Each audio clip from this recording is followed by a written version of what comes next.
ಉತ್ತರ ಕನ್ನಡ ಜನರನ್ನು ದೂರ ಇಡೋದು ಅಲ್ಲೇ ಹೋಗ್ಬೇಕು. ನಿಜ ಆ ಬಿಲ್ಡಿಂಗ್ ಅಲ್ಲಿ ಕೂತ್ಕೊಂಡು ಮಾತಾಡಕ್ಕೆ ಹೋಗ್ಬೇಕು. ಸಿಎಂ ಕುರ್ಚಿ ಹರಿರಾಮ್ ಸರ್ ನೋಡಿ, ಹೈಕಮಾಂಡ್ ನಿರ್ಧಾರ ತಗೊಳ್ಳೋದ್ರಲ್ಲಿ ಡಿಲೇ ಮಾಡ್ತಾ ಇದೆ. ಆದ್ರೆ ಕಾನ್ಫಿಡೆನ್ಸ್ ಯಾರಲ್ಲಿ ಕಾಣ್ತಿದೆ ಅಂದ್ರೆ ಇಕ್ಬಾಲ್ ಹುಸೇನ್ ಅವರು ಡೇಟೆ ಫಿಕ್ಸ್ ಮಾಡಿಬಿಟ್ರು ಮುಹೂರ್ತಕ್ಕೆ. ಇವತ್ತು ಕೂಡ ಶಿವಗಂಗಾ ಬಸವರಾಜ್ ಆದರೂ ಜನವರಿಯಲ್ಲಿ ಮುಖ್ಯಮಂತ್ರಿ ಆಗೇ ಆಗ್ತಾರೆ ಅಂತ ಹೇಳಿ. ಅಂದ್ರೆ ಈ ಕಾನ್ಫಿಡೆನ್ಸು ಡಿ ಕೆ ಶಿವಕುಮಾರ್ ಅವರ ಬಣದಲ್ಲಿ ಹೆಚ್ಚಾಗ್ತಾ ಇದ್ರು ಕೂಡ ಹಠಾನ್ನೋತ್ ಸಿದ್ದರಾಮಯ್ಯನವರ ಬಣದಲ್ಲಿ ಏನು ಕಮ್ಮಿ ಆಗಿಲ್ಲ. ನಾವು ಬಿಟ್ಕೊಡೋದಿಲ್ಲ ಅನ್ನೋ ಸ್ಪಷ್ಟ ಸಂದೇಶವನ್ನು ಆನ್ ದ ಫ್ಲೋರು ಕೊಡ್ತಿದ್ದಾರೆ, ಔಟ್ಸೈಡ್ ಮೀಡಿಯಾ ಮುಂದೆನೂ ಕೊಡ್ತಿದ್ದಾರೆ ಅಂತ. ಇಲ್ಲ, ಖಂಡಿತ. ಈಗ ಏನಾಗಿದೆ ಅಂತ ಹೇಳಿದ್ರೆ, ಈಗ ಇಟ್ನಾಳ್ ಅವರು ಹೇಳಿದಾಗೆ ಸರ್ಕಾರಕ್ಕೆ ಜನರ ಸಮಸ್ಯೆಗಳ ಬಗ್ಗೆ ಒಂದು ಚೂರು ಕಾಳಜಿ ಇಲ್ಲ. ಮತ್ತು ನೀವು ಹೇಳಿದಾಗೆ ನಮ್ಮ ಅಪೋಸಿಷನ್ ಪಾರ್ಟಿಯವರು ಕೂಡ ಫೇಲ್ ಆದರು, ಅಸೆಂಬ್ಲಿಯಲ್ಲಿ ಅವ್ರನ್ನ ಕಟ್ ಹಾಕಲಿಕ್ಕೆ ಫೇಲ್ ಆದರು. ನೀವು ಹೇಳಿದಾಗ ಒಂದು ರೀತಿ ಜೋಕ್ಸ್ ಮಾಡಿಕೊಂಡು ಈ ಸ್ಟ್ಯಾಂಡಪ್ ಜೋಕ್ ಇದು ಮಾಡ್ತಾರಲ್ಲ, ಆ ರೀತಿಯಾಗಿ ಅದು ಸುಮ್ಮನೆ. ಹಾಗಾಗಿ ಮುಗಿಸ್ಬಿಡ್ತೀನಿ ನಾನು. ಹಾಗಾಗಿ ಇವರು ಆ್ಯಕ್ಚುಲಿ ಸಿದ್ದರಾಮಯ್ಯ ಅವ್ರನ್ನ ಕಟ್ ಹಾಕ್ಬೋದಾಗಿತ್ತು. ಯಾಕಂತ ಹೇಳಿದ್ರೆ, ಒಂದು ರೈತರ ಇಶ್ಯೂಗಳಿದೆ, ಮತ್ತು ಇವತ್ತು ಗ್ಯಾರಂಟಿಗಳು ಘೋಷಣೆ ಮಾಡಿದ್ದಾರೆ ಅಷ್ಟೇ, ಯಾವುದೂ ಗ್ಯಾರಂಟಿಗಳು ಕರೆಕ್ಟಾಗಿ ಹೋಗ್ತಾ ಇಲ್ಲ. ಮತ್ತು ಬಹಳ ಮುಖ್ಯವಾಗಿ ಆ ಗ್ಯಾರಂಟಿಗಳ ಹೆಸರಿನಲ್ಲಿ ದಲಿತರಾಮಯ್ಯ ಅನ್ನುವಂಥ ಸಿದ್ದರಾಮಯ್ಯನವರು ದಲಿತರ ದುಡ್ಡನ್ನು ಲೂಟ್ ಮಾಡ್ತಾವ್ರೆ, SC TSP ದುಡ್ಡನ್ನು ಲೂಟ್ ಮಾಡ್ತಾವ್ರೆ. ಅದನ್ನು ಮಾತಾಡ್ಬೋದಾಗಿತ್ತು, ಮಾತಾಡಲಿಲ್ಲ. ಸೊ ಹೀಗೆ ಒಂದು ಕಡೆ ಅಪೋಸಿಷನ್ ಪಾರ್ಟಿ ಫೇಲ್ ಆಗಿದೆ. ಮತ್ತು ನಮ್ಮ ಇಟ್ನಾಳರು ಒಂದು ಕೆಲವು ಪ್ರಶ್ನೆಗಳನ್ನು ತೆಗೆದ್ರು. ಏನಂದರೆ, ಇತರೆ ಪಕ್ಷಗಳು ಕೂಡ ಹಾಗೆ ಮಾಡಿದ್ದಾರೆ ಅಂತ. ಖಂಡಿತವಾಗ್ಲೂ ಎಲ್ಲ ರಾಜಕೀಯ ಪಕ್ಷಗಳು ಕೂಡ ದಲಿತರಿಗೆ ಮೋಸ ಮಾಡಿದ್ದಾರೆ, ಎಲ್ಲ ರಾಜಕೀಯ ಪಕ್ಷ, ಇವನ್ ಇನ್ಕ್ಲೂಡಿಂಗ್ ಸ್ಟೇಟ್ ಪಾರ್ಟಿ. ಆದರೆ ನನ್ನ ಪ್ರಶ್ನೆ ಏನಂದರೆ, ಉದಾಹರಣೆಗೆ ಮೂಲಭೂತವಾಗಿ ದಲಿತರು ಮೊದಲಿಂದಲೂ ಕೂಡ ಇವತ್ತಿಂದ ಕೂಡ ಕಾಂಗ್ರೆಸ್ಗೆ ದೊಡ್ಡ ಪ್ರಮಾಣದಲ್ಲಿ, ಯಾಕಂದರೆ ಈಗ ನಾನು ಲೋನ್ ತಗೊಂಡಿರೋದು ನಿಮ್ಮ ಹತ್ರ ಲೋನ್ ತಗೊಂಡ್ರೆ ನಿಮ್ಮ ಹತ್ರ ತಗೊಂಡು EMI ನೀವು ಕಟ್ಟಿರೋದು ಬಿಟ್ಟು ಇವ್ರನ್ನ EMI ಕಟ್ಟಿರಿ ಅಂದರೆ ಹೆಂಗಾಗುತ್ತೆ ಅದು? ಈಗ ಬಿಜೆಪಿಗೆ ಉದಾಹರಣೆಗೆ ಕಾಂಗ್ರೆಸ್ಗೆ ನಾವು ಹಾಕಿದಷ್ಟು 70-80% ಓಟು ಬಿಜೆಪಿಗೆ ಹಾಕ್ಬಿಟ್ಟು ಮಾಡಲಿಲ್ಲ ಅಂದರೆ ಅವ್ರ ಕತ್ತನ್ ಪಟ್ಟಿ ಇಟ್ಕೊಳ್ಳೋಣ. JDSಗೆ ಹಾಕ್ಬಿಟ್ಟು ನೀವು CM ಮಾಡಲಿಲ್ಲ ಅಂದರೆ ಕತ್ತನ್ ಪಟ್ಟಿ ಇಟ್ಕೊಳ್ಳೋಣ. ಕಾಂಗ್ರೆಸ್ಗೆ ನಮ್ಮ ವಂಶ ಪಾರಂಪರ್ಯವಾಗಿ ಹಾಕೊಂಬರ್ತಾ ಇದ್ದೀವಿ, ಇವತ್ತಿನವರೆಗೂ ಮಾಡಲಿಲ್ಲ ನೀವು. ಆಮೇಲೆ ನೀವು ದಲಿತ ರಾಮಯ್ಯ ಅಂತ ಹೇಳ್ತೀರಾ, ಆಯ್ತಪ್ಪ ನಮ್ಗೆ ಅಧಿಕಾರ ಕೊಟ್ಟಿಲ್ಲ, CM ಮಾಡಲಿಲ್ಲ. ಅಟ್ಲೀಸ್ಟ್ ನಮಗೆ ಒಂದು ಎಕ್ಸಿಕ್ಯೂಟಿವ್ ಅಲ್ಲಿ ಕಾರ್ಯಾಂಗದಲ್ಲಿ ನಮ್ಗೆ ಏನಾದರೂ ಕೊಡ್ತಾರ ಅಂದ್ರೆ 31 ಜಿಲ್ಲಾಧಿಕಾರಿಗಳ ಪೈಕಿ ಇಬ್ಬರೇ ಒಬ್ಬ SC ಒಬ್ಬರು ST ಜಿಲ್ಲಾಧಿಕಾರಿಗಳಿದ್ದಾರೆ. ಅತಿ ಹೆಚ್ಚು ಜಿಲ್ಲಾಧಿಕಾರಿಗಳು ಅವ್ರ ಸಮುದಾಯದವರೇ ಇದ್ದಾರೆ. ಜಾತಿವಾದ ಹೇಳೋದು ಅಹಿಂದ, ಮಾಡೋದು ಜಾತಿವಾದ. ಆಮೇಲೆ ಇವತ್ತು ನಿಮಗೆ ಹೇಳಿದಾಗೆ ಅನೇಕ ದಲಿತರ ಸಮಸ್ಯೆಗಳಿದ್ದಾವೆ, ಅನೇಕ ಲಾ ಆ್ಯಂಡ್ ಆರ್ಡರ್ ಅಂತೂ ಭಾಳ ಕೆಟ್ಟು ನಿಂತಿದೆ. ಹಾಗಾಗಿ ಇವತ್ತು ಸರ್ಕಾರ ಇದೆಲ್ಲವನ್ನು ನೋಡೋದು ಬದಲಾಗಿ ಇವತ್ತೇನಾಗಿದೆ ಅಂದರೆ, ಅವ್ರಿಗೆ ಕುರ್ಚಿಯನ್ನು ಉಳಿಸ್ಕೊಳ್ಳುವಂಥದ್ದು ಬಹಳ ಮುಖ್ಯ ಆಗಿದೆ. ಇನ್ನು ಕೇಂದ್ರ ಅಂದರೆ ಅವರ ಹೈಕಮಾಂಡ್, ಪ್ರದೀಪ್ ಹೇಳಿದಾಗೆ ಪಾಪ ಮಲ್ಲಿಕಾರ್ಜುನ್ ಖರ್ಗೆ ಅವರು ದ ಮೋಸ್ಟ್ ಸೀನಿಯರ್ ಕರ್ನಾಟಕದಲ್ಲಿ, ಈಸ್ ದ ಮೋಸ್ಟ್ ಸೀನಿಯರ್. ಆದರೆ ಅವ್ರನ್ನ ಕೇಳಿದಾಗ ಪಾಪ ಅವ್ರು ನಮ್ಮ ಹೈಕಮಾಂಡ್ ಅಂತಾರೆ. ಅಂದರೆ ಅವ್ರ ಹೈಕಮಾಂಡ್, ನಾವು ಇಷ್ಟು ವರ್ಷ ಅವರೇ ಹೈಕಮಾಂಡ್, ಪಾಪ ನಮ್ಮವರೊಬ್ಬರು ಹೈಕಮಾಂಡ್ ಆಗಿರೋಂಥ ಖುಷಿ ಇತ್ತು ನಮಗೆ. ಆದರೆ ಅವ್ರ ಬಾಯಲ್ಲಿ ನಮ್ಮ ಹೈಕಮಾಂಡ್ಗೆ ಹೇಳ್ತೀನಿ ಅಂದರೆ ಇದು ಹೆಂಗಾಯ್ತು ಅಂದರೆ, ಈ ಕಥೆ ಇದು ಪ್ರಿನ್ಸಿಪಲ್ ನಾನು ಇನ್ನೊಬ್ಬನ ಪ್ರಿನ್ಸಿಪಲ್ಗೆ ಹೇಳ್ತೀನಿ ಅನ್ನಂಗಾಯ್ತು. ಸೊ ಹಾಗಾಗಿ ಇವತ್ತು ಯಾವ ಸ್ಥಿತಿಗೆ ನಾವು ಬಂದು ತಲುಪಿದೀವಿ ಅಂದರೆ, ಹೈಕಮಾಂಡ್ಗೆ ಕರ್ನಾಟಕ ಸರ್ಕಾರ ಬಂದು ATM ಕಾರ್ಡು, ATM ಇಂದ ಟೈಮ್ ಟು ಟೈಮ್ ನಮ್ಗೆ ಏನು ಬೇಕೋ ಅದು ಸಿಕ್ಕಿದ್ರೆ ಸಾಕು. ಅಲ್ಲಿ ನೀವು ಯಾರಾದರೂ ಜಗಳ ಆಡ್ಕೊಳ್ಳಿ, ಏನಾದರೂ ಮಾಡ್ಕೊಳ್ಳಿ, ನಮ್ಗೆ ಬೇಕಾಗಿಲ್ಲ. ರಾಹುಲ್ ಗಾಂಧಿ ಅವರು ಮಾತ್ರ ಸಂವಿಧಾನವನ್ನು ಇಟ್ಕೊಂಡು ಎಲ್ಲ ಕಡೆ ಶೋ ಕೊಟ್ಕೊಂಡು, ಇವ್ರದ್ದು ಹೆಂಗಾಗಿದೆ ಅಂದರೆ ಕಾಂಗ್ರೆಸ್ನ ಕತೆ ಇವ್ರಿಗೆ ಬಹಳ ಚೆನ್ನಾಗಿ ಗೊತ್ತಿದೆ. ದಲಿತರನ್ನ 3 ವಿಷಯಗಳಲ್ಲಿ ಮೋಸ ಮಾಡ್ಬೋದು. ಒಂದು, ಬಾಬಾ ಸಾಹೇಬ್ ಅಂಬೇಡ್ಕರ್ ಅವರ ಹೆಸರು, ಎರಡನೇದು ಸಂವಿಧಾನ, ಮೂರನೇದು ಮೀಸಲಾತಿ. ಈಗ ಸಿದ್ದರಾಮಯ್ಯನವರು ಉದಾಹರಣೆಗೆ ಕಳೆದ ಬಾರಿ ಬಿಜೆಪಿ ಸರ್ಕಾರ ಇದ್ದಾಗ ಖಾಸಗಿ ಕ್ಷೇತ್ರದಲ್ಲಿ ಮೀಸಲಾತಿ ತರಬೇಕು ಅಂದ್ರು. ನಿಮ್ದೇ ಸರ್ಕಾರ, ತಗೊಂಬನ್ನಿ, ಯಾರು ಬೇಡ ಅಂದ್ರು? ತಗೊಂಬನ್ನಿ, ನಾನು ಅಧಿಕಾರಕ್ಕೆ ಬಂದರೆ ಖಾಸಗಿ ಕ್ಷೇತ್ರದಲ್ಲಿ ಮೀಸಲಾತಿ ತಂದ್ಬಿಡ್ತೀನಿ ಅಂದ್ರು. ನಿಮ್ದೇ ಸರ್ಕಾರ ಅಲ್ಲ ಸ್ವಾಮಿ, ತಗೊಂಬನ್ನಿ. ಯಾಕೆ? ಆವಾಗ ಮೀಸಲಾತಿ ಹೆಸರಲ್ಲಿ ದಲಿತರು ಓಟನ್ನು ಕಿತ್ಕೊಂಡ್ರಿ. ಎರಡನೇ ಸಂವಿಧಾನ, ಮನೆಗೂ ಸಂವಿಧಾನ. ಈಗ ನನ್ನ ಪ್ರಶ್ನೆ, ನಾನು ಮೊನ್ನೆ ಅಸೆಂಬ್ಲಿಯಲ್ಲಿ ಎಂಥದ್ದು SC TSP ಹಣ ಎಷ್ಟು ದುರುಪಯೋಗ ಆಗಿದೆ ಅಂತ ಕಳಿಸಿದ್ದಾರೆ. ಸಂವಿಧಾನವನ್ನು ಮನೆಗೂ ತಲುಪಿಸುವಂಥ ಒಂದಿಷ್ಟು ಕಾರ್ಯಕ್ರಮ ಹಾಕೊಂಡ್ರು, ಸಂವಿಧಾನ ದಿನಾಚರಣೆ ಮಾಡಿದ್ರು, ಇನ್ನೊಂದು ಮಾಡಿದ್ರು. ಆ ಎಲ್ಲಾ ದುಡ್ಡನ್ನು SC TSP ದುಡ್ಡಲ್ಲಿ ತಗೊಂಡವ್ರೆ. ಅಂದ್ರೆ ಸಂವಿಧಾನ ಬೇರೆ ದಲಿತ ಸಂಬಂಧಪಟ್ಟಿದ್ದ ಇದು. Constitution is a national document, it's a national law. ಇಡೀ ಕಾನೂನುಗಳ ತಾಯಿ ಅದು. ಇದು ಎಲ್ಲರಿಗೂ ದೇಶಕ್ಕೆ ಸಂಬಂಧಪಟ್ಟಿದ್ದು. ನೀವು ಕೇವಲ ಅದನ್ನ ದಲಿತರಿಗೆ ಸೀಮಿತಗೊಳಿಸ್ತಕ್ಕಂಥ ಕೆಲಸ. SC TSP ದುಡ್ಡು ತಗೊಂಡು ಮೀಸಲಾತಿ ಅಂದ್ರೆ ಪಾಪ ಸಮೀಕ್ಷೆನೋ ಗಣತಿನೋ ಅದನ್ನು ಮಾಡಿ ಮುಗಿಸೋಕೆ ಸಿದ್ದರಾಮಯ್ಯ ಸುಪ್ರೀಂ ಕೋರ್ಟ್ ಹೇಳಿದ ಮೇಲೂ ಕೂಡ, ಆಮೇಲೆ ಇವತ್ತು ಕೂಡ ಒಳ ಮೀಸಲಾತಿ ಪ್ರಾಬ್ಲಮ್ಸ್ ಬಗೆಹರಿದಿಲ್ಲ. ಅದರ ಬದಲು ಸಿದ್ದರಾಮಯ್ಯ ಏನ್ ಮಾಡಿದ್ರು ಗೊತ್ತಾ? ಸಿದ್ದರಾಮಯ್ಯ ಮತ್ತು ಮಾದೇವಪ್ಪನವರು ಈ ಒಲೆಯರು ಮತ್ತು ಮಾದಿ ರೈಟ್ ಅಂಡ್ ಲೆಫ್ಟ್ ನಡುವೆ ಬೆಂಕಿ ಹಚ್ಬಿಟ್ರು. ಟಚಬಲ್ಸ್ ಮತ್ತು ಅನ್ಟಚಬಲ್ಸ್ ನಡುವೆ ಬೆಂಕಿ ಹಚ್ಬಿಟ್ರು. ಇವ್ರಿಗೆ ನಮ್ಮ ಅಲೆಮಾರಿ ಜನಾಂಗಕ್ಕೆ ಅವ್ರಿಗೆ ಶಾಪ ತಟ್ಟುತ್ತಾರೆ. ಅವ್ರದ್ದು ಶಾಪ ತಟ್ಟುತ್ತೆ. ಅಟ್ಲೀಸ್ಟ್ ಈ ರೈಟ್ ಟು ಲೆಫ್ಟ್ ಕಮ್ಯುನಿಟಿ ಅಭ್ಯರ್ಥಿಗಳಿಗೆ ಒಂದಿಷ್ಟು ಸಿಕ್ಕಿದೆ. But ಪಾಪ still ಅಲ್ಮಾರಿಗಳು ಸಿದ್ದರಾಮಯ್ಯನವರು- ಇವತ್ತು ಅವರು ಇನ್ನೂ ಟೆಂಟ್ಗಳು ಹಾಕೊಂಡು ಬದುಕ್ತಾ ಇದ್ದಾರೆ ಪಾಪ ಅವರು. ಹೌದು, ಬಟ್ ಸ್ಟಿಲ್ ಸಿದ್ದರಾಮಯ್ಯನವರು ಮುಖ್ಯಮಂತ್ರಿ ಸ್ಥಾನದಲ್ಲಿ ಗಟ್ಟಿಯಾಗಿ ಕೂರ್ಲಿಕ್ಕೆ ಬಳಸ್ತಾ ಅಷ್ಟೇ. ಇರೋ ಫೆವಿಕಾಲ್ ಹೆಸರು ಅಹಿಂದ ಅಷ್ಟೇ. ಬಳಕೆ ಮಾಡ್ತಾ ಇಲ್ಲ, ಇರೋ ಅದಕ್ಕೆ ಗಮನ ಹೇಳಿದ್ದು, ಹೆಸರು ಈಗ ಅಹಿಂದ. ಅಹಿಂದ ಇದೆಯಲ್ಲ, ಈಗ ನಾವು ಅವ್ರು ಆ ಸಮುದಾಯಗಳು- ಮತ್ತು ದಾ ಬಿಟ್ಬಿಟ್ಟು ಸುಮ್ನೆ ಈ ಅಂತ ಕುತ್ಕೊಂಡು ಏನೂ ಇಲ್ಲ ಏನೂ ಇಲ್ಲ ಸರಿ. ಓಲಿ, ಅಲ್ಲ, ನಾವು ಈನಲ್ಲಿ- ಸಮುದಾಯಗಳ ಬಗ್ಗೆ ಈಗಲೂ ಮಾತಾಡೋದು. ಅದೇ ಯಾರ್ಗ ಓಲೆ ಅವ್ರದೇ ಸಮುದಾಯದ ಜನ ನಾಯಕರುಗಳು ಮಾತಾಡ್ತಿದ್ದಾರೆ. ನಮಗೂ ಏನು ಕೊಟ್ಟಿಲ್ಲಪ್ಪ. ಎಚ್ ವಿಶ್ವನಾಥ್ನ ಪಾರ್ಟಿಯಿಂದ ಆಚೆ ಹಾಕಿದಂತ ಮಹಾನ್ ನಾಯಕ, ಎಚ್ ವಿಶ್ವನಾಥ್ ಮಾತೇ ಬೇಡ, ಮಹಾನ್ ನಾಯಕ ಅಶೋಕ್ ಆತ. ಗೌಡ್ರೆ. ಎಚ್ ವಿಶ್ವನಾಥ್ ಪಾಪ ಅವರಂತೂ- ಎಚ್ ವಿಶ್ವನಾಥ್ಗೆ ಇದೇ ಎಚ್ ವಿಶ್ವನಾಥ್ ಅವ್ರಿಗೆ ಇದೇ ಡಿ ಕೆ ಶಿವಕುಮಾರ್ ಅವ್ರಿಗೆ ಆವತ್ತಿನ ಕರ್ನಾಟಕದ ಮುಖ್ಯಮಂತ್ರಿ ಧರ್ಮ್ ಸಿಂಗು ಮತ್ತು ಮಲ್ಲಿಕಾರ್ಜುನ್ ಖರ್ಗೆ ಹೇಳ್ತಾರೆ, ಕರ್ಕೊಂಬರ್ಬೇಡಪ್ಪ ಸಿದ್ದರಾಮಯ್ಯನ, ನೀನು ಕರ್ಕೊಂಬಂದ್ರೆ ಫಸ್ಟ್ ಕತ್ರಿ ಬೀಳೋದು ಎಚ್ ವಿಶ್ವನಾಥ್ ನಿನಗೆ. ಮುಂದೆ ನಂದು ಮುಗೀತಪ್ಪ ಮುಖ್ಯಮಂತ್ರಿ, ಮುಂದೆ ಮಲ್ಲಿಕಾರ್ಜುನ್ ಖರ್ಗೆ ಆಗ್ತಾರೆ, ಖರ್ಗೆ ನಂತರ ಯಾರು ಮುಖ್ಯಮಂತ್ರಿ ಚಾನ್ಸ್ ಇದ್ರೆ ನಿಂಗೆಪ್ಪ ಡಿ ಕೆ ಅಂತ ಹೇಳ್ತಾರೆ.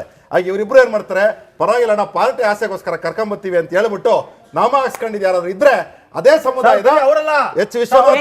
ಆಮೇಲೆ ಅವರು ನಮ್ಮ ಮಂಚನಹಳ್ಳಿ ಮಹದೇವ್ಗೆ ಈ ಅಪ್ಪನೇ ಓಪನ್ ಆಗಿ ಹೇಳ್ದ, ನಾನು ಬೆನ್ನಿಗೆ ಚೂರಿ ಹಾಕ್ತೇವಪ್ಪ ಮಹದೇವ್ಗೆ ಅಂತ ಸಿದ್ದರಾಮಯ್ಯನವರು ಹೇಳಿದ್ರು. ಅಂದ್ರೆ ಎಷ್ಟು ರೀತಿ ಅನ್ಯಾಯ. ಬರೀ ಅವ್ರ ಸಮುದಾಯಕ್ಕೆ ಮಾತ್ರ ಅಲ್ಲ, ಉದಾಹರಣೆಗೆ ಹೌದು. ಸಿದ್ದರಾಮಯ್ಯರ ಪೊಲಿಟಿಕಲ್ ಕರಿಯರ್ ಹೋಗ್ಬಿಟ್ಟಿತ್ತು. ಮೈಸೂರು ಭಾಗದ ಯಾವ್ದು ಕ್ಷೇತ್ರ ಅದು, ಈಗ ಇಲ್ಲ ಕ್ಷೇತ್ರ ಅದು ವರ್ಣ ಕ್ಷೇತ್ರದಲ್ಲಿ ಬೈ ಎಲೆಕ್ಷನ್ ನಡೀತದೆ. ಬೈ ಎಲೆಕ್ಷನ್ ನಡೆದಾಗ ಆವತ್ತು BSP ಬಹುಜನ್ ಸಮಾಜ್ ಪಾರ್ಟಿ ಒಬ್ಬ ಅಹಿಂದ ನಾಯಕ, ದಲಿತರ ಪರ ಇರ್ತಕ್ಕಂಥವ್ರು, ಇವ್ರು ಸೋಲಬಾರದು ಅನ್ನೋ ಕಾರಣಕ್ಕೆ ಅಲ್ಲಿ ಕ್ಯಾಂಡಿಡೇಟ್ ಆಗದೆ ಅವ್ರನ್ನ ಸಪೋರ್ಟ್ ಮಾಡಿದ್ರು. ಆವತ್ತೇನಾದ್ರೂ BSP ಅವ್ರಿಗೆ ಸಪೋರ್ಟ್ ಮಾಡಿರ್ಲಿಲ್ಲ ಅಂದ್ರೆ ಇವತ್ತು ಸಿದ್ದರಾಮಯ್ಯ ಎಲ್ಲೋ ಇತಿಹಾಸ ಸೇರ್ಕೊಂಡ್ಬಿಡ್ತಿದ್ರು. ಸರಿ. ಇಷ್ಟು ಮಾಡಿದ ಸಮುದಾಯಗಳಿಗೆ ಬೆಂಕಿ ಇಡ್ತಾರಲ್ಲ ಇವ್ರು, ಇಷ್ಟು ಮಾಡಿದ ಸಮುದಾಯಗಳಿಗೆ ಮೋಸ ಮಾಡ್ತಾರಲ್ಲ, ಇಷ್ಟು ಮಾಡಿದ ಸಮುದಾಯಗಳನ್ನ ಬೀದಿಗೆ ತಂದಿಟ್ಟವ್ರಲ್ಲ, ಈ ಕಾಂಗ್ರೆಸ್ನವ್ರು ಬರೀ ದಲಿತರು ನಮಗೆ ವೋಟ್ ಬ್ಯಾಂಕ್, ಇವ್ರು ಇರೋವರೆಗೂ ನಮ್ಗೆ ವೋಟ್ ಬ್ಯಾಂಕು, ನಾವು ಇರೋವರೆಗೂ ನಮ್ಗೆ ಜೀತ ಮಾಡ್ಕೊಂಡಿರ್ರಿ, ನೀವು ವೋಟ್ ತಗೋತೀವಿ ನಾವು ಅಧಿಕಾರ ಮಜಾ ಮಾಡ್ತೀವಿ ಅನ್ನುವ ಈ ಮನಸ್ಥಿತಿ ಇದೆಯಲ್ಲ, ಇದು ಕಾಂಗ್ರೆಸ್ನ ಹೈಕಮಾಂಡ್. ಡಿ ಕೆ ಶಿವಕುಮಾರ್ ಅವರ ಬೆಂಬಲಿತ ಸೋಷಿಯಲ್ ಮೀಡಿಯಾಗಳಿಗೆ ಇವತ್ತು ಹರಿರಾಮ್ ಸರ್ ಅವರ ಹೇಳಿಕೆಗಳು ಭರ್ಪೂರ ಆಹಾರ.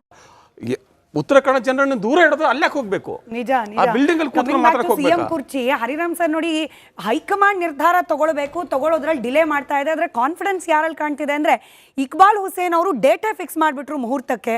ಇವತ್ತು ಕೂಡ ಶಿವಗಂಗಾ ಬಸವರಾಜ್ ಆದರೂ ಜನವರಿಯಲ್ಲಿ ಮುಖ್ಯಮಂತ್ರಿ ಆಗೇ ಆಗ್ತಾರೆ ಅಂತ ಹೇಳಿ. ಅಂದ್ರೆ ಈ ಕಾನ್ಫಿಡೆನ್ಸು ಡಿ ಕೆ ಶಿವಕುಮಾರ್ ಅವರ ಬಣದಲ್ಲಿ ಹೆಚ್ಚಾಗ್ತಾ ಇದ್ರು ಕೂಡ ಹಠಾನ್ನೋತ್ ಸಿದ್ದರಾಮಯ್ಯನವರ ಬಣದಲ್ಲಿ ಏನು ಕಮ್ಮಿ ಆಗಿಲ್ಲ. ನಾವು ಬಿಟ್ಕೊಡೋದಿಲ್ಲ ಅನ್ನೋ ಸ್ಪಷ್ಟ ಸಂದೇಶವನ್ನು ಆನ್ ದ ಫ್ಲೋರು ಕೊಡ್ತಿದ್ದಾರೆ, ಔಟ್ಸೈಡ್ ಮೀಡಿಯಾ ಮುಂದೆನೂ ಕೊಡ್ತಿದ್ದಾರೆ ಅಂತ. ಇಲ್ಲ, ಖಂಡಿತ. ಈಗ ಏನಾಗಿದೆ ಅಂತ ಹೇಳಿದ್ರೆ, ಈಗ ಇಟ್ನಾಳ್ ಅವರು ಹೇಳಿದಾಗೆ ಸರ್ಕಾರಕ್ಕೆ ಜನರ ಸಮಸ್ಯೆಗಳ ಬಗ್ಗೆ ಒಂದು ಚೂರು ಕಾಳಜಿ ಇಲ್ಲ. ಮತ್ತು ನೀವು ಹೇಳಿದಾಗೆ ನಮ್ಮ ಅಪೋಸಿಷನ್ ಪಾರ್ಟಿಯವರು ಕೂಡ ಫೇಲ್ ಆದರು, ಅಸೆಂಬ್ಲಿಯಲ್ಲಿ ಅವ್ರನ್ನ ಕಟ್ ಹಾಕಲಿಕ್ಕೆ ಫೇಲ್ ಆದರು. ನೀವು ಹೇಳಿದಾಗ ಒಂದು ರೀತಿ ಜೋಕ್ಸ್ ಮಾಡಿಕೊಂಡು ಈ ಸ್ಟ್ಯಾಂಡಪ್ ಜೋಕ್ ಇದು ಮಾಡ್ತಾರಲ್ಲ, ಆ ರೀತಿಯಾಗಿ ಅದು ಸುಮ್ಮನೆ. ಹಾಗಾಗಿ ಮುಗಿಸ್ಬಿಡ್ತೀನಿ ನಾನು. ಹಾಗಾಗಿ ಇವರು ಆ್ಯಕ್ಚುಲಿ ಸಿದ್ದರಾಮಯ್ಯ ಅವ್ರನ್ನ ಕಟ್ ಹಾಕ್ಬೋದಾಗಿತ್ತು. ಯಾಕಂತ ಹೇಳಿದ್ರೆ, ಒಂದು ರೈತರ ಇಶ್ಯೂಗಳಿದೆ, ಮತ್ತು ಇವತ್ತು ಗ್ಯಾರಂಟಿಗಳು ಘೋಷಣೆ ಮಾಡಿದ್ದಾರೆ ಅಷ್ಟೇ, ಯಾವುದೂ ಗ್ಯಾರಂಟಿಗಳು ಕರೆಕ್ಟಾಗಿ ಹೋಗ್ತಾ ಇಲ್ಲ. ಮತ್ತು ಬಹಳ ಮುಖ್ಯವಾಗಿ ಆ ಗ್ಯಾರಂಟಿಗಳ ಹೆಸರಿನಲ್ಲಿ ದಲಿತರಾಮಯ್ಯ ಅನ್ನುವಂಥ ಸಿದ್ದರಾಮಯ್ಯನವರು ದಲಿತರ ದುಡ್ಡನ್ನು ಲೂಟ್ ಮಾಡ್ತಾವ್ರೆ, SCP TSP ದುಡ್ಡನ್ನು ಲೂಟ್ ಮಾಡ್ತಾವ್ರೆ. ಅದನ್ನು ಮಾತಾಡ್ಬೋದಾಗಿತ್ತು, ಮಾತಾಡಲಿಲ್ಲ. ಸೊ ಹೀಗೆ ಒಂದು ಕಡೆ ಅಪೋಸಿಷನ್ ಪಾರ್ಟಿ ಫೇಲ್ ಆಗಿದೆ. ಮತ್ತು ನಮ್ಮ ಇಟ್ನಾಳರು ಒಂದು ಕೆಲವು ಪ್ರಶ್ನೆಗಳನ್ನು ತೆಗೆದ್ರು. ಏನಂದರೆ, ಇತರೆ ಪಕ್ಷಗಳು ಕೂಡ ಹಾಗೆ ಮಾಡಿದ್ದಾರೆ ಅಂತ. ಖಂಡಿತವಾಗ್ಲೂ ಎಲ್ಲ ರಾಜಕೀಯ ಪಕ್ಷಗಳು ಕೂಡ ದಲಿತರಿಗೆ ಮೋಸ ಮಾಡಿದ್ದಾರೆ, ರಾಷ್ಟ್ರೀಯ ಪಕ್ಷಗಳು, ಎಲ್ಲ ರಾಜಕೀಯ ಪಕ್ಷ, ಇವನ್ ಇನ್ಕ್ಲೂಡಿಂಗ್ ಸ್ಟೇಟ್ ಪಾರ್ಟಿ. ಆದರೆ ನನ್ನ ಪ್ರಶ್ನೆ ಏನಂದರೆ, ಉದಾಹರಣೆಗೆ ಮೂಲಭೂತವಾಗಿ ದಲಿತರು ಮೊದಲಿಂದಲೂ ಕೂಡ ಇವತ್ತಿಂದ ಕೂಡ ಕಾಂಗ್ರೆಸ್ಗೆ ದೊಡ್ಡ ಪ್ರಮಾಣದಲ್ಲಿ, ಯಾಕಂದರೆ ಈಗ ನಾನು ಲೋನ್ ತಗೊಂಡಿರೋದು ನಿಮ್ಮ ಹತ್ರ ಲೋನ್ ತಗೊಂಡ್ರೆ ನಿಮ್ಮ ಹತ್ರ ತಗೊಂಡು EMI ನೀವು ಕಟ್ಟಿರೋದು ಬಿಟ್ಟು ಇವ್ರನ್ನ EMI ಕಟ್ಟಿರಿ ಅಂದರೆ ಹೆಂಗಾಗುತ್ತೆ ಅದು? ಈಗ BJPಗೆ ಉದಾಹರಣೆಗೆ ಕಾಂಗ್ರೆಸ್ಗೆ ನಾವು ಹಾಕಿದಷ್ಟು 70-80% ಓಟು BJPಗೆ ಹಾಕ್ಬಿಟ್ಟು ಮಾಡಲಿಲ್ಲ ಅಂದರೆ ಅವ್ರ ಕತ್ತನ್ ಪಟ್ಟಿ ಇಟ್ಕೊಳ್ಳೋಣ. JDSಗೆ ಹಾಕ್ಬಿಟ್ಟು ನೀವು CM ಮಾಡಲಿಲ್ಲ ಅಂದರೆ ಕತ್ತನ್ ಪಟ್ಟಿ ಇಟ್ಕೊಳ್ಳೋಣ. ಕಾಂಗ್ರೆಸ್ಗೆ ನಮ್ಮ ವಂಶ ಪಾರಂಪರ್ಯವಾಗಿ ಹಾಕೊಂಬರ್ತಾ ಇದ್ದೀವಿ, ಇವತ್ತಿನವರೆಗೂ ಮಾಡಲಿಲ್ಲ ನೀವು. ಆಮೇಲೆ ನೀವು ದಲಿತ ರಾಮಯ್ಯ ಅಂತ ಹೇಳ್ತೀರಾ, ಆಯ್ತಪ್ಪ ನಮ್ಗೆ ಅಧಿಕಾರ ಕೊಟ್ಟಿಲ್ಲ, CM ಮಾಡಲಿಲ್ಲ, ಅಟ್ಲೀಸ್ಟ್ ನಮಗೆ ಒಂದು ಎಕ್ಸಿಕ್ಯೂಟಿವ್ ಅಲ್ಲಿ ಕಾರ್ಯಾಂಗದಲ್ಲಿ ನಮ್ಗೆ ಏನಾದರೂ ಕೊಡ್ತಾರ ಅಂದ್ರೆ 31 ಜಿಲ್ಲಾಧಿಕಾರಿಗಳ ಪೈಕಿ ಇಬ್ಬರು ಒಬ್ಬ SC ಒಬ್ರು ST ಜಿಲ್ಲಾಧಿಕಾರಿಗಳಿದ್ದಾರೆ. ಅತಿ ಹೆಚ್ಚು ಜಿಲ್ಲಾಧಿಕಾರಿಗಳು ಅವ್ರ ಸಮುದಾಯದವರೇ ಇದ್ದಾರೆ. ಜಾತಿವಾದ ಹೇಳೋದು ಅಹಿಂದ, ಮಾಡೋದು ಜಾತಿವಾದ. ಆಮೇಲೆ ಇವತ್ತು ನಿಮಗೆ ಹೇಳಿದಾಗೆ ಅನೇಕ ದಲಿತರ ಸಮಸ್ಯೆಗಳಿದ್ದಾವೆ, ಅನೇಕ ಲಾ ಆ್ಯಂಡ್ ಆರ್ಡರ್ ಅಂತೂ ಭಾಳ ಕೆಟ್ಟು ನಿಂತಿದೆ. ಹಾಗಾಗಿ ಇವತ್ತು ಸರ್ಕಾರ ಇದೆಲ್ಲವನ್ನು ನೋಡೋದು ಬದಲಾಗಿ ಇವತ್ತೇನಾಗಿದೆ ಅಂದರೆ, ಅವ್ರಿಗೆ ಕುರ್ಚಿಯನ್ನು ಉಳಿಸ್ಕೊಳ್ಳುವಂಥದ್ದು ಬಹಳ ಮುಖ್ಯ ಆಗಿದೆ. ಇನ್ನು ಕೇಂದ್ರ ಅಂದರೆ ಅವರ ಹೈಕಮಾಂಡ್, ಪ್ರದೀಪ್ ಹೇಳಿದಾಗೆ ಪಾಪ ಮಲ್ಲಿಕಾರ್ಜುನ್ ಖರ್ಗೆ ಅವರು ದ ಮೋಸ್ಟ್ ಸೀನಿಯರ್ ಕರ್ನಾಟಕದಲ್ಲಿ is the most senior.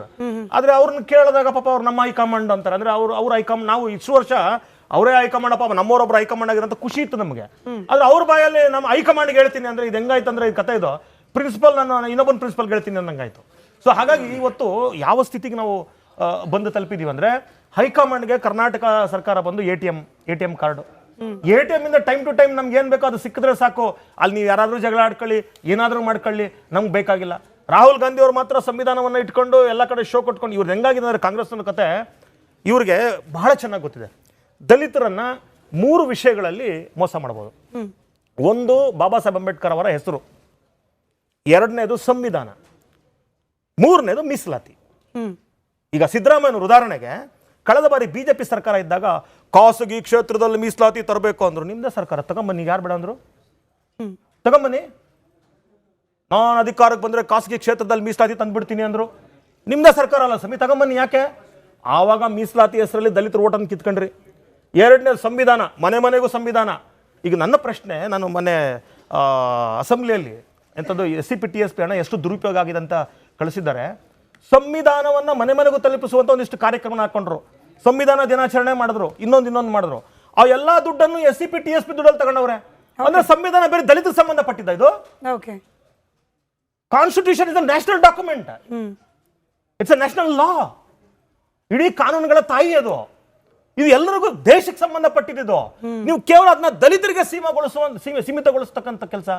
SCP TSP ದುಡ್ಡು ತಗೊಂಡು ಮೀಸಲಾತಿ ಅಂದ್ರೆ ಪಾಪ ಸಮೀಕ್ಷೆನೋ ಗಣತಿನೋ ಅದನ್ನು ಮಾಡಿ ಮುಗಿಸೋಕೆ ಸಿದ್ದರಾಮಯ್ಯ ಸುಪ್ರೀಂ ಕೋರ್ಟ್ ಹೇಳಿದ ಮೇಲೂ ಕೂಡ, ಆಮೇಲೆ ಇವತ್ತು ಕೂಡ ಒಳ ಮೀಸಲಾತಿ ಪ್ರಾಬ್ಲಮ್ಸ್ ಬಗೆಹರಿದಿಲ್ಲ. ಅದರ ಬದಲು ಸಿದ್ದರಾಮಯ್ಯ ಏನ್ ಮಾಡಿದ್ರು ಗೊತ್ತಾ? ಸಿದ್ದರಾಮಯ್ಯ ಮತ್ತು ಮಾದೇವಪ್ಪನವರು ಈ ಒಲೆಯರು ಮತ್ತು ಮಾದಿ ರೈಟ್ ಅಂಡ್ ಲೆಫ್ಟ್ ನಡುವೆ ಬೆಂಕಿ ಹಚ್ಬಿಟ್ರು. ಟಚಬಲ್ಸ್ ಮತ್ತು ಅನ್ಟಚಬಲ್ಸ್ ನಡುವೆ ಬೆಂಕಿ ಹಚ್ಬಿಟ್ರು. ಇವ್ರಿಗೆ ನಮ್ಮ ಅಲೆಮಾರಿ ಜನಾಂಗಕ್ಕೆ ಅವ್ರಿಗೆ ಶಾಪ ತಟ್ಟುತ್ತಾರೆ. ಅವ್ರದ್ದು ಶಾಪ ತಟ್ಟುತ್ತೆ. ಅಟ್ಲೀಸ್ಟ್ ಈ ರೈಟ್ ಟು ಲೆಫ್ಟ್